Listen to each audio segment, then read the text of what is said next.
Masaryk se choval jako nějaký habsburský císař, nebo celostátní karnevalová atmosféra zvaná Pražské jaro vyvolala naprosto nereálná očekávání. Úryvky z kontroverzní knihy s provokativním názvem Československo, stát, který zklamal, která 10 let od první publikace poprvé vychází v češtině. Její autorku, americkou historičku z Cardiff University Mary Hyman, teď vítám ve studiu. Welcome on DVTV. Děkuji vám. Have you not been too hard on us? I suppose my aim in the book was to try to rebalance the different perspectives of the many nationalities that made up the Czechoslovak state.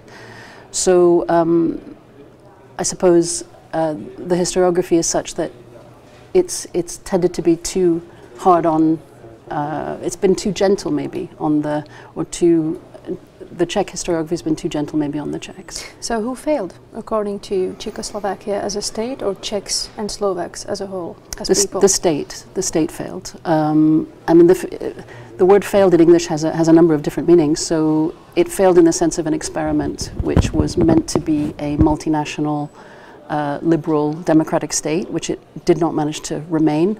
And also it failed to stay together as a state. So it's certainly not the Czech and Slovak people who failed. Okay. As a matter of fact, the title of your book could have been Czechoslovakia, a state that failed, but you chose the state that failed. Why? It's not meant to imply that it's the only state that failed. Certainly. Good, from a grammar point of view, which is why I'm asking. Okay. I suppose it's more about the way the phrase sounds in English. So it comes actually from a short story from Saki that inspired me called The Mouse That Roared. So it's not meant to single it. It's not meant to imply that Czechoslovakia is the only state that failed. It seems throughout your book that Czechoslovakia failed repeatedly. Is there one reason for that? If I had to put it in one word, I would say nationalism. You know, an exclusive sort of nationalism, which is very typical of Europe in the 20th century, and especially maybe of Central Europe in the 20th century.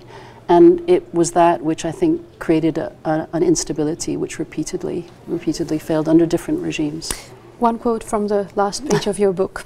The story of this state, like that of 20th century Europe as a whole, is one badly marred by the eternal problem of man's inhumanity to men, but on a new scale involving masses of ordinary people rather than a narrow political elite. In other words, did masses of Czechs and Slovaks perhaps prove inhuman? I think there were moments that were inhuman. For example, probably most famously the expulsion of the Germans. So, you know, old women, children who were put in inhumane conditions and expelled. I just want to balance that by saying there were atrocities on all sides.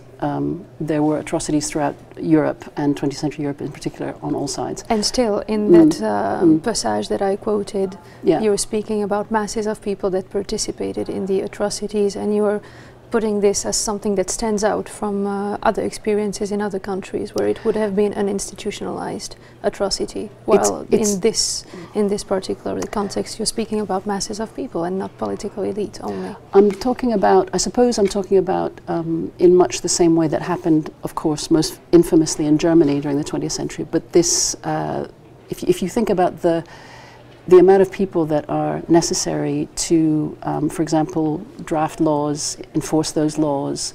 I mean, I spent a lot of time in the secret police archives, and the tens and hundreds of thousands of letters from ordinary people denouncing one another, for example, is quite striking.